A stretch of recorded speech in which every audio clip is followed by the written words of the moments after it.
لوگ آپ کی آواز کے ساتھ ساتھ آپ کے فیس ایکسپریشنز کے بھی دیوانے ہیں. آپ کہاں چلی گئی تھی؟ آپ کے مداح آپ کو اتنا مس کرتے رہے.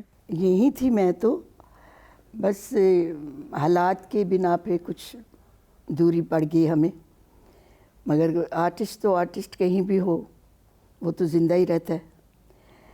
اور میں کچھ بچوں میں تھوڑی سی مصروف ہو گئی، پوتے پوتییں نواسے نواسییں، اس میں ذرا وہ ایک دل سا لگ گیا اس میں. آپ کے فیس ایکسپریشنز، آپ کی باڈی لینگویج اتنی کمال ہوتی تھی، خاص طور پہ آپ کا وہ جو ناک چڑھانے کا جو انداز تھا وہ اتنا منفرد تھا کہ بہت کم فنکار ایسے ہوتے ہیں کہ جنہیں لوگ صرف سنتے نہیں ہیں، دیکھتے بھی ہیں.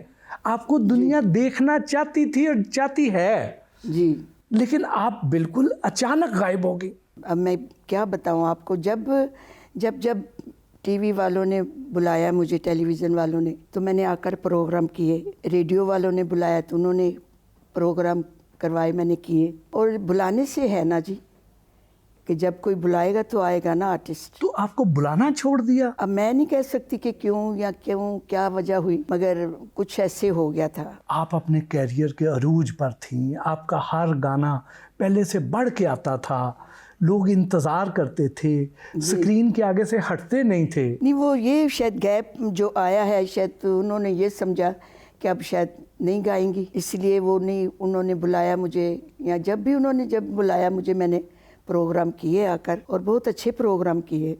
فرخ بشیر صاحب کے پروگرام کیے میں نے، وزیر افضل صاحب کی موسیقی میں، اور بھی کافی میوزک ڈائریکٹروں کے میں نے ریکارڈ کیے، پروگرام کیے. اور میرے اپنے گانے جو گائے ہوئے تھے وہ پی ٹی وی اسلام آباد نے وہ میرا پروگرام رپیٹ کیا پرانے گانوں کا، یلو کپڑے پہنے ہوئے میں نے. وہ بھی لوگوں نے بہت پسند کیا کہ اتنے عرصے کے بعد آئی ہیں تو ایسا پروگرام ہوا ہے. کوئی ایسی لابی تھی، کوئی ایسے لوگ تھے جو چاہتے تھے کہ نہیں تصور خانم سے انہیں کوئی تھریٹ تھے؟ کوئی خدا جانے، وہ تو اللہ ہی جانتا ہے.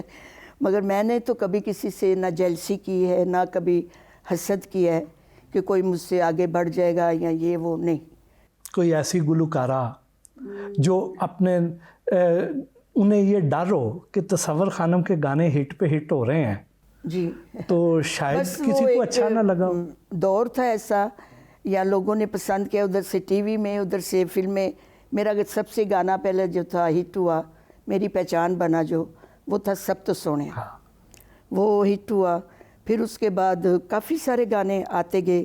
پھر پی ٹی وی کے ہوئے دل میں ایک لہر سی اٹھی ہے ابھی، کوئی تازہ ہوا چلی ہے ابھی، یہ پی ٹی وی کا تھا. ٹوٹی ہے میری نیند مگر تم کو اس سے کیا، باری تھانی چڑھے، اور بھی بہت سے غزلیں تھیں جو پی ٹی وی کی مقبول ہوئیں. اور اس ٹائم پہ تو ایک پروگرام آیا کرتا تھا، یہ خزینہ پروگرام تھا میرا خیال ہے، طارق عزیز صاحب کمپیئرنگ کرتے تھے. انہوں نے ایک پروگرام کیا خزینہ، تو کا میں اور مسعود رانا صاحب کہ ایک گانا آپ نے گانا، ایک انہوں نے گانا، مگر اپنے گائے ہوئے گانے. تو میں نے جتنے گانے گائے ہوئے تھے فلم میں، وہ میں نے پوچھ کے ان سے، میوزک ڈائریکٹر سے، میں نے کہا یہ کہہ رہے ہیں کہ اپنے گانے گائیں تو میں یہ آپ کے گانے گا دوں؟ کہتے ہیں ہاں گا دیجیے. پھر یہ ماسٹر نشاط صاحب کی موسیقی کے تھے 2 گانے، تو میری زندگی، ایک تھا اگر تو مل جاؤ زمانہ چھوڑ دیں گے. جو بھی میرے گانے تھے وہ میں نے آ کر گائے. ایک گانا مسعود رانا صاحب گاتے تھے، ایک گانا میں گاتی تھی، تو وہ بھی بڑا مشہور ہوا. اس کے ساتھ میرے جھمکے بہت مشہور ہوئے تھے. ایک طرف تو اتنا زیادہ پیار آپ کو مل رہا ہو، جی، اور دوسری طرف آپ کی وجہ سے طلاقیں ہونا شروع ہو جائیں. ہاں جی. ایک جگہ پہ میں گئی تو شادی تھی کوئی نا، تو وہاں بیٹھے کھانا وانا شروع ہوا، تو وہاں سب پبلک، مطلب عورتوں لیڈیز کا علیحدہ تھا، جینٹس کا علیحدہ تھا. تو وہاں ایک لڑکی آئی، اس نے پہچانا تو اوپر سے آ گئی، تو کہتی ہے آپ تصور خانم ہے؟ میں نے کہا جی.